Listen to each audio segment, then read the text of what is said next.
बिस्मिल्लाहिर्रहमानिर्रहीम। शुरू अल्लाह के नाम से जो बड़ा मेहरबान निहायत रहम करने वाला है। अस्सलाम वालेकुम, वेलकम टू माय किचन।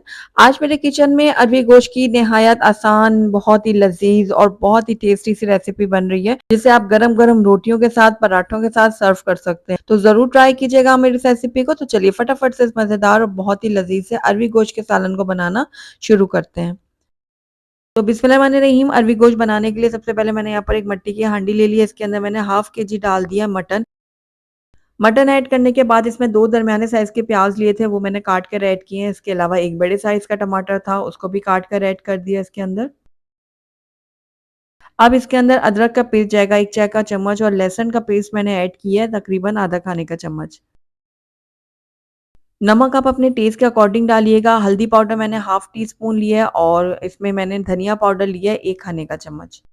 आप गोश्त को गलाने के लिए इसके अंदर पानी ऐड करेंगे, तो तकरीबन 1.5 ग्लास मैं इसके अंदर पानी ऐड कर रही हूँ। आप अपने गोश्त के हिसाब से डालिएगा पानी, जिस हिसाब से आपका गोश्त गलता है। तो बस सारी चीज़ों को अच्छी तरह से मिक्स कर दिया मैंने। अब इसको मैं कवर करूँगी और तकरीबन 20 मिनट के लिए ना मीडियम लो फ्लेम में पकने के लिए छोड़ दूँगी। जब तक गोश्त हमारा पकता है तब तक हम यहाँ पर अपनी अरवियों की तरफ चलते हैं। तो मैंने यहाँ पर 1 पाव अरवियाँ ली हैं, आप ज़्यादा भी ले सकते हैं।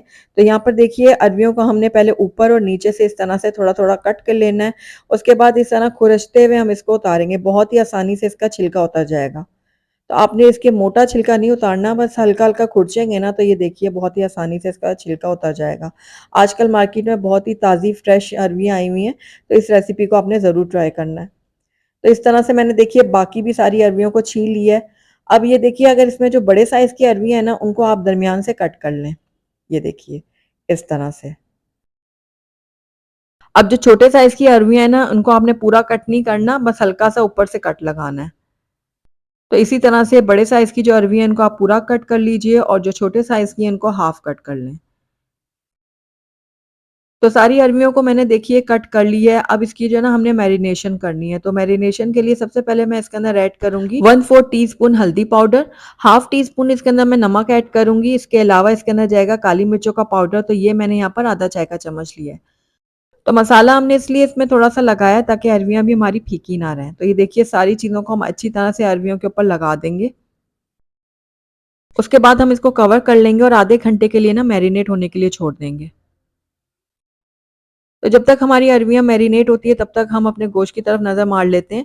तो यहाँ पर देखिए 15 से 20 मिनट हो गए हैं लो फ्लेम में गोश्त को पकते हुए। तो आप देख रहे हैं कि टमाटर, प्याज़ हमारे बहुत अच्छी तरह से सॉफ्ट हो गए हैं।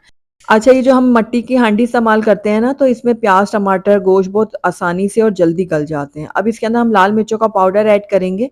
तो मैंने तकरीबन यहाँ पर आधा खाने का चम्मच लाल मिर्चों का पाउडर लिया, और 1 चाय का चम्मच मैंने कश्मीरी लाल मिर्चों का पाउडर लिया। इससे बहुत अच्छा कलर आएगा शोरबे में। लाल मिर्चों को आप अपने टेस्ट के अकॉर्डिंग कम ज़्यादा कर सकते हैं। तो बस इस टाइम पे आकर इसके अंदर हम ऑयल भी शामिल कर देंगे। तो 3/4 कप मैं इसके अंदर ऑयल का इस्तेमाल कर रही हूँ। तो ऑयल ऐड करने के बाद इसको भी हम मिक्स कर लेते हैं अच्छी तरह से। उसके बाद इसको कवर करेंगे और तकरीबन तब तक पकाएंगे गोश्त को जब तक ये अच्छी तरह से गल नहीं जाता। तब तक हम नेक्स्ट स्टेप की तरफ चलते हैं। यहाँ पर मैंने एक पैन ले लिया और इसके अंदर 1/4 कप डाल दूंगी मैं ऑयल। ऑयल जैसे थोड़ा गर्म होगा, इसके अंदर हम ऐड करेंगे अपनी अरवियाँ जो हमने मैरिनेट करके रखी हुई थी। तो ये सारी की सारी अरवियाँ डाल देते हैं पैन में। अब अरवियों को हमने ना 2 से 3 मिनट के लिए फ्राई कर लेना है। इस तरह से जब हम फ्राई करते हैं ना, अरवियों में बहुत अच्छा सा टेस्ट आता है, और दूसरा जो है ना इसके अंदर जितनी भी लेस वगैरह होती है ना वो भी खत्म हो जाती है। तो बस 3 से 4 मिनट के लिए मैंने अरबियों को फ्राई कर लिया, बहुत अच्छा कलर आ गया इनके ऊपर। तो बस फ्लेम को बंद करके इनको मैं एक तरफ रखती हूँ। अब चलते हैं हम अपने गोश्त की तरफ।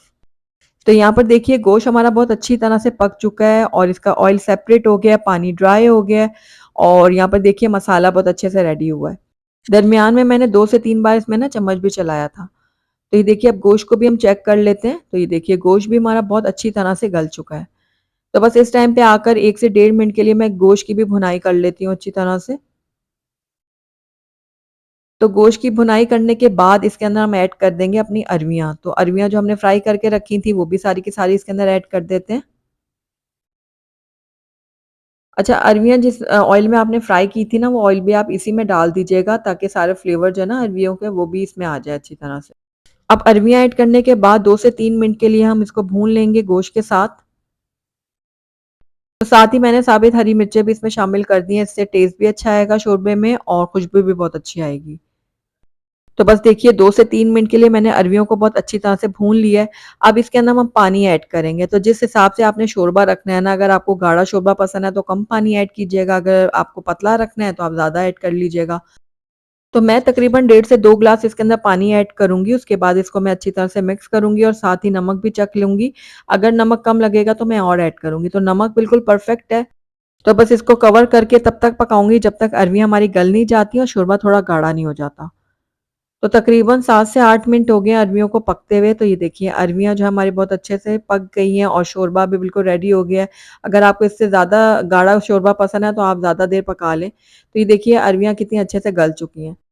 तो बस अब फ्लेम को हम बंद कर देंगे और इसके अंदर ऐड करेंगे कटा हुआ हरा धनिया, मिक्स करेंगे इसको। हरा धनिया ऐड करने के बाद इसके अंदर मैं हाफ टी स्पून डालूंगी गरम मसाला पाउडर और मैंने फ्लेम को नीचे से बंद कर दिया है। अब इसको कवर करूंगी 5 मिनट के लिए ऐसे रहने दूंगी। इसके बाद मैं आपको इसको प्लेट आउट करके दिखाऊंगी। अल्हम्दुलिल्लाह जी हमारे बहुत ही मज़ेदार बहुत ही टेस्टी सा अरवी गोश्त का सालन बनके तैयार हो गया और आपने देखा झटपट बनकर तैयार हुआ है। कम मसालों के साथ बना है लेकिन बहुत ही लजीज बना है। आप इसको गरम गरम रोटियों के साथ पराठों के साथ सर्व करें, सबको बहुत पसंद आएगा। अगर आज की रेसिपी आपको पसंद आई तो इसको लाइक ज़रूर कीजिएगा और मेरी वीडियो को शुरू से एंड तक देखने का आपका बहुत-बहुत शुक्रिया। Thank you for watching. अल्लाह हाफ़िज़।